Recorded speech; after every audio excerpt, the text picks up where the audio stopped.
And while Joe Biden's wife now says she would not stand in the way of the run, Biden himself dropped a surprising F-bomb when talking about the race. But this time, the F word was feasible.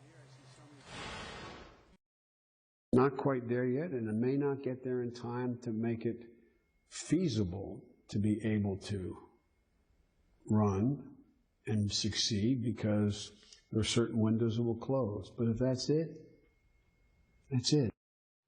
But if that's it, that's it. Let's talk about this. CNN political commentator Errol Lewis is here, also with us, Republican strategist Josh Holmes. So, Errol, you heard Joe Biden right there. I mean, there have been hints one way or another from insiders saying he's more likely than not to jump in. But then you hear this from Joe Biden, the most recent thing. Is this Joe Biden saying, I'm not going to run? Well, I'm sure it's Joe Biden's team would say the same thing, which is that, and I don't think it's definitive, I guess, to answer your question, but, you know, this was always mostly about logistics. Can you get the money? Can you get the organization? Can you get on the ballot in all of the states? Right. You know, can you put a ground operation together even though others have a multi-year advantage over you? Can you really be competitive in South Carolina, in Nevada, and so forth? So that was always an important question, and a lot of the other stuff, frankly, has been window dressing. The emotional question, personal question, obviously very important, but equally important and outside of his control is, can you really get everything together? But when he uses words like feasible, Josh, it just seems to me that a lot of the people leaking stuff to the press about where Joe Biden's mind is,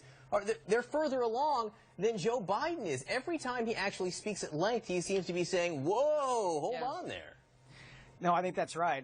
First of all, I agree with Errol. I think the logistic piece of this is a large part of the calculation that Vice President Biden and his team have to make here, whether it's even possible.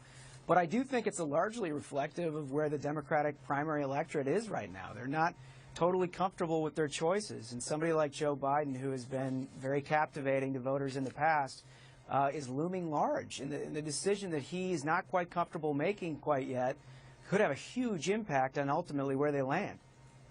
I got to ask you, Josh, and I need to weigh on this as well. On the Republican side, there are some big headlines coming out in these new CNN numbers. Trump is on top, down by 8 from the latest poll. Fiorina's in second, she's up 12 points from the last poll to 15%. And then look, way down, that you need to squint, actually, to see it. That's Scott Walker. That's not a typo. He's now an asterisk, which, to remind everyone, that means he is less than half of a 1%.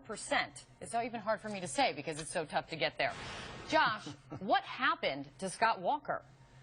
Well, it's not been a good couple of months, that's for sure. You know, I think the recent numbers are most reflective of how voters thought people did in the debate last week. I think with 23 million people watching, it makes more than a little rumble in the electorate. And I think that's general consensus is Carly Fiorina did quite well. General consensus is that Marco Rubio did quite well. And you see their numbers move up accordingly. Trump, Carson, and then really Walker had taken the fall. And, you know, Walker's struggling right now. And he's got to figure out where his footing was that made him a compelling candidate in the spring.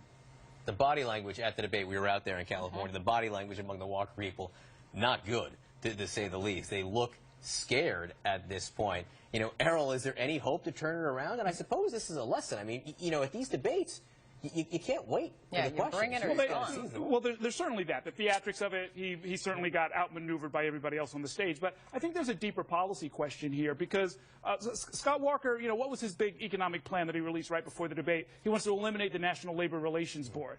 We should never forget that the Republican Party, you've got your Sunday school Republicans and you've got your country club Republicans. Scott Walker came forward and was literally and almost formally blessed by the Koch brothers. He's saying, I'm going to carry the water of the 1%. I'm going to push their issues, things like the death tax that they call it, the National Labor Relations Board. This is not what people are hurting, you know. I mean, the people who are supporting Trump, who are looking for some kind of help, these are people who are middle income, they're middle class, they're really hurting.